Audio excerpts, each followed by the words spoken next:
En realidad viene a comentarnos un final. Sí. El final de la guerra. Exactamente, porque ayer fue 8 de octubre, saludamos a todos los vecinos de la distinguida avenida, que une el cordón y la se podría decir, ¿no? El cordón y la curva Maroña, prácticamente.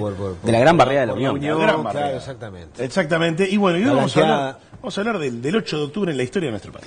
Muy bien, el 8 de octubre es una fecha básicamente que hemos olvidado, ¿no? La hemos dejado de lado, el 18 de julio, el 25 de agosto y todas las fechas patrias que son feriados han ocupado un lugar muy importante, pero tal vez ese 8 de octubre de 1851 marca una cosa muy importante, es el final de la Guerra Grande, ¿verdad? La paz de octubre marca el fin de una de las guerras más cruentas, más largas de la historia del Uruguay y que dividió al Uruguay de tal manera que casi desaparece. ¿Verdad? La Guerra Grande es la guerra en la que surgen los partidos políticos, ¿verdad? Hemos hablado en esta columna de el proceso de mutación de divisas, o sea, grupo de personas que seguían un color, ¿tá? Bandos más o menos identificados con un caudillo y con cierta forma de ver algo, y por último partidos políticos, ¿no? Con una plataforma, con candidatos, etcétera. Entonces, el nacimiento del Partido Blanco y Colorado surge a partir de 1836 y se desarrolla en la Guerra Grande, ¿no? O sea, en 1836 lo que tenemos son divisas, ¿no? Los que seguían a Oribe se ponían una divisa blanca que decía defensor de las leyes y el orden, y los que seguían a Rivera se ponían una cinta básicamente del forro de los ponchos, que era colorado.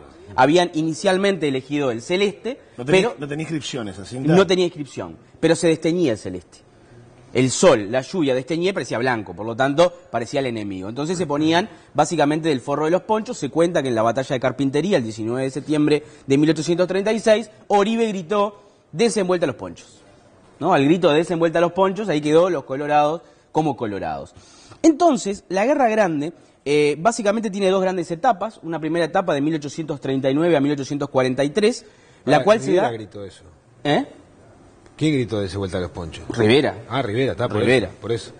1839 y 1843, que tenemos básicamente el inicio de la Guerra Grande, pero el grueso de las batallas se dieron en la Confederación Argentina, en aquel momento liderada por Juan Manuel de Rosas. ¿Dónde lo ubicamos eso geográficamente? En la Argentina. Claro, pero digo, lo más cercano. Provincia de Buenos Aires, Entre Ríos, Santa Fe, tenemos una serie de batallas. Pasos fronterizos, digamos. Exacto. Y ahí tenemos básicamente las alianzas que se van entretejiendo. Por un lado los federales y los blancos, Rosas apoyando a Oribe, y por otro lado los unitarios y los colorados. Lavalle, el general unitario, apoyando a Rivera. ¿Verdad?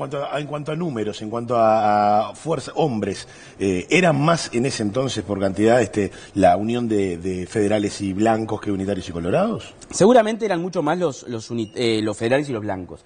Pero recordemos que en el correr de la Guerra Grande apoyan a los colorados Inglaterra, Francia y hasta una legión italiana liderada por Giuseppe Garibaldi, nada más y nada menos. ¿Por qué? ¿Con qué fin?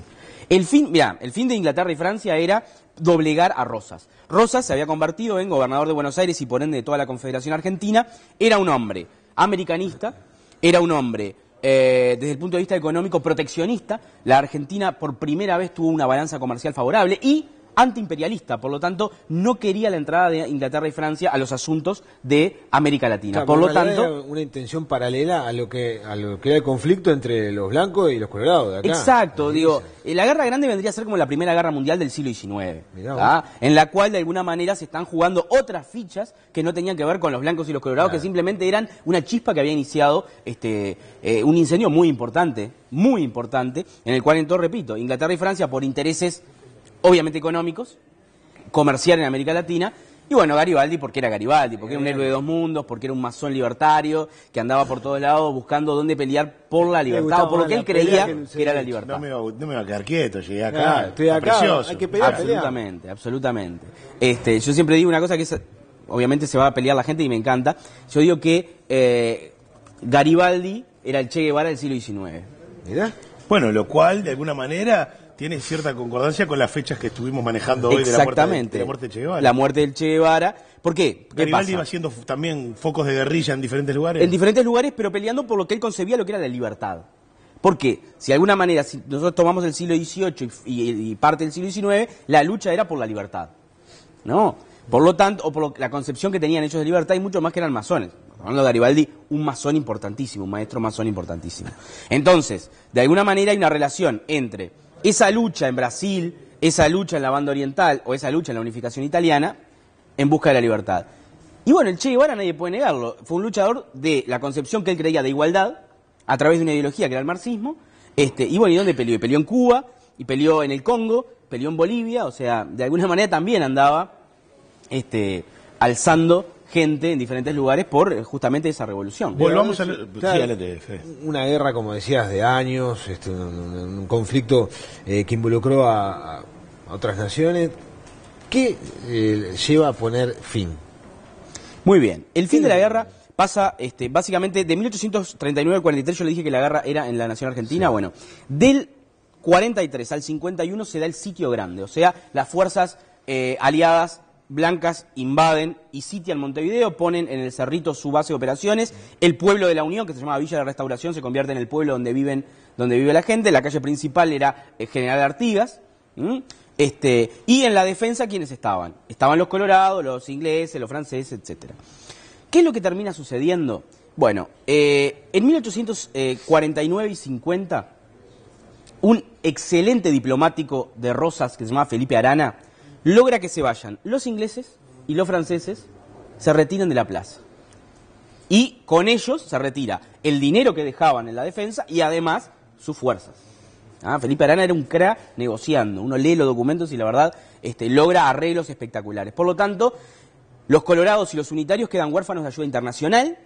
Se fue Garibaldi y estaban a punto de perder.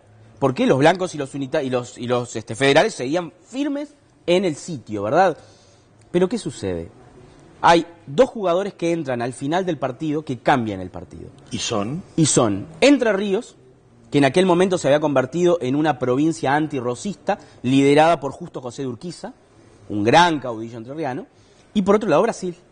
¿Quiénes son los que hacen entrar a estos dos jugadores? Por un lado Manuel Herrera Lloves, un hombre de la defensa, un colorado de historia, que hace entrar a los entrerrianos, y Andrés Lamas, un hombre muy conocido en la historia nacional, hace entrar a los brasileros. ¿Es por esa época que perdemos territorio que era originalmente de Uruguay a manos de Brasil? Digamos que el 8 de octubre del 51 se termina la guerra e inmediatamente vienen los famosos tratados del 51 que sellan para siempre el destino limítrofe del Uruguay. Río Cuarén, Río Yaguarón, Río Tacuarembó, punto. No, Laguna Merín. Y de hecho la Laguna Merín en los tratados del 51 quedó exclusivamente para navegación brasileña. Por lo tanto, como dice Carlos Machado, por primera vez en la historia tuvimos costas secas. Seguro.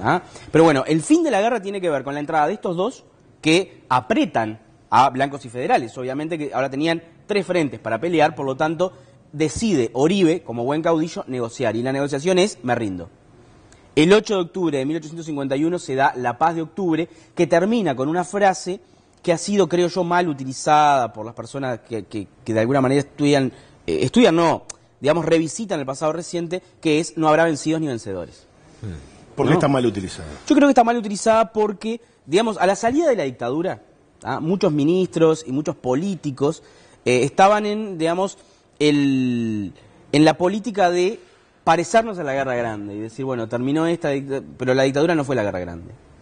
No, está claro, totalmente distinto, no tiene absolutamente nada que ver en una guerra entre dos bandos, dos partidos políticos y terrorismo de Estado, no tiene nada que ver. Por lo tanto, creo que la salida no era la adecuada. Ahora, pero ¿cómo fue el día después? ¿Cómo fue comenzar a generar convivencia entre dos polos tan opuestos? Pensemos que el Uruguay tuvo del 43 al 51 2 países.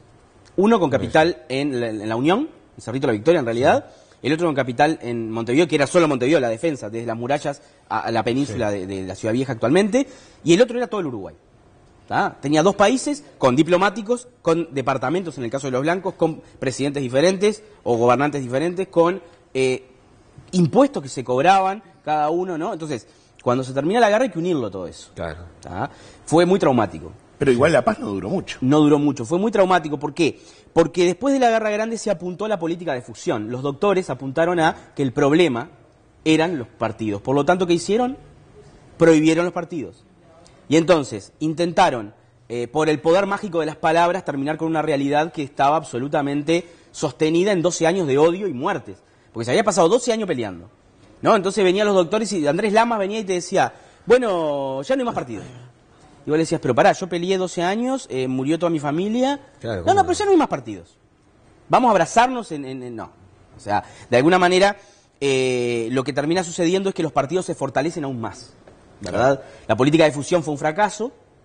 Básicamente, el lugar que tenían Rivera y Oribe lo ocupa, y Rivera, Oribe y Lavalleja lo ocupan otros caudillos, ya sea Flores, ya sea Timoteo Aparicio. O sea, de alguna manera el Uruguay va a seguir teniendo partidos políticos muy fuertes, y además, esos partidos políticos, que eso de alguna manera hay que estudiarlo muchísimo, porque Uruguay tiene los partidos políticos más viejos del mundo, que existen todavía, ¿verdad? Y tiene que ver con la relación entre partido político y sentimiento, ¿no? Partido político y amor, partido político y pasión, ¿no? Hay como una cosa... Algo que es prefútbol, ¿no? Porque ahora le podríamos mezclar también claro, cierta competencia deportiva en toda la discusión. Pero hay fanatismo, sí. pero ha mutado y hay el Partido Blanco, por ejemplo, ha mutado muchísimo. Si yo les traigo acá cosas del Partido Blanco de los años 60, 50, y nos sorprendemos, porque en los años 50 el Partido Blanco era antiimperialista, se paraba Luis Alberto Herrera y decía, yo soy antiimperialista. En los años 50 el propio Mujica militaba en el Partido Nacional. Claro, y ha mutado muchísimo.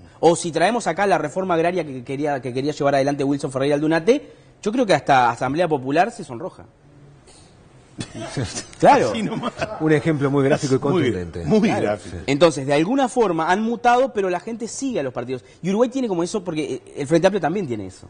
O sea, los partidos uruguayos tienen esas características, no solo catch-all, que son agárralo todo, sino que también, de alguna forma, hay mucho sentimiento. Igual se idolatra la figura de Herrera, la figura de Wilson, o se idolatra no solo, sino que se pone como estandarte, incluso a la hora de las campañas, teniendo una realidad bien distinta. Y se olvidan otras. Claro. Por ejemplo, Benito Nardone, el chicotazo del que hemos hablado acá, fue uno de los que fue artífice de la primera victoria blanca en la historia. Y bueno, se olvida, dejémoslo de lado porque en realidad es políticamente incorrecto. ¿Podemos un día hablar sobre los olvidados de todos los partidos? Me encantaría. ¿Te gusta como tema así de...? Porque claro, estamos hablando de las figuras icónicas, ¿no? Las que reaparecen cada 5 años en las campañas, en los movimientos, aparece el nombre de la lista y del sector. Están en las banderas. Exactamente, de todos los partidos. De todos los partidos, ¿no? De los olvidados que dicen presente en la Sí, columna pienso, ahora se me ocurre Grauer, por ejemplo. Claro. Grauer del Partido Colorado. Por ejemplo, como un personaje importante. Pero también se me ocurre Julio María Sosa, que fue el iniciador del socismo en el Partido Colorado. Mira. Casi Punta Carreta me apunta muy bien. Entonces, la Guerra Grande termina, empieza toda la reconstrucción, la unión, ¿no? De esas Sí, ¿qué pasaba con aquellos que después venían y te decían, no, ya no hay más partido? ¿Hasta cuándo sostuvieron eso? Recomiendo un libro, que es un libro de crónicas, que creo que no hay reedición, si alguna editorial quiere reeditarlo, yo le hago el prólogo si quieren, que son las crónicas de Domingo González. Domingo González era un veterano que después de viejos se puso a recordar toda su vida. Y claro, su vida era la historia del Uruguay, ¿no? Vivió el sitio de Montevideo, vivió todo eso. Entonces, las crónicas... son memoria, ¿no? Pero la memoria obviamente es una herramienta para los historiadores. Y son interesantísimas. ¿Y de qué año? Pues entonces ya pasó a un gran derecho, digamos, no hay que... No hay yo pienso que no, estamos hablando de más de 105 años. Sí. Mirá. Sí. Las crónicas... Y él contaba que, por ejemplo, en la Guerra Grande fueron tantos años que había treguas que duraban 1 año o 2 años. Treguas largas. De hecho, Manuel Herrera Lloves dice en un documento hace 352 días que no escucha un tiro. Por ejemplo, ¿no? Entonces, 352 sin guerra, ¿no? Pero después, en la Guerra Grande pasaron cosas muy interesantes y es la necesidad de las familias que habían quedado divididas, cuando si fuera el muro de Berlín en los años 60, habían quedado divididas. Unas del lado del Cerrito y del otro lado de la defensa. Entonces, cuando se generaban las grandes treguas, se hacían en el medio picnics. Los bailongos. Sí, se hacían picnics. Entonces iban todas las familias, se juntaban y los que estaban en el Cerrito llevaban mucha comida, que era lo que escaseaba en la defensa. Y los de la defensa llevaban cosas suntuarias, libros, cosas que no podían comprar del lado del Cerrito. ¿Sabes lo que me imagino? Qué lindo para un libro, una película, alguna ficcionada, un blanco enamorado yendo del Cerrito para Montevideo. Como el Romeo y Julieta, pero de la guerra. O viceversa, ¿no? Yendo un enamorado, digo porque en ese entonces la cosa más patriarcal del hombre tomando la iniciativa, yendo a ver a su enamorada al Cerrito. Pero también hay 2 o 3 historias que están buenas. En vez de Verona, Montevideo. Una de ellas es cuando Agustina Contucci de Oribe, la esposa de Oribe, le dijo al marido, bueno, mira, yo quiero hacer una fiesta. Opa. Y no tenemos música. Entonces necesitamos un piano. ¿Y qué piano ibas a comprar en el Cerrito? De hecho, los blancos tenían que negociar, o sea, todo lo que traían lo traían por donde está la aduana de Oribe, por justamente el proyecto del buceo, ¿no? Claro, Donde está la calle Comercio, que es la Entonces, calle ¿cómo Comercio. hicieron? ¿Qué hicieron? Tregua, ¿no? Piano. Los blancos pidieron una tregua, pasaron, compraron un piano, volvieron y siguió la guerra. La tregua del famoso. Y con esta historia cerrada. No, ¿y sabes qué? total. Piano, La tregua piano. del piano. Seguro, Piano. la famosa tregua del piano. La Muy verdad que bien. dieron en la tecla con esa decisión. Y así podríamos Y seguir. veo que dijo Sonamo después. Muy bueno.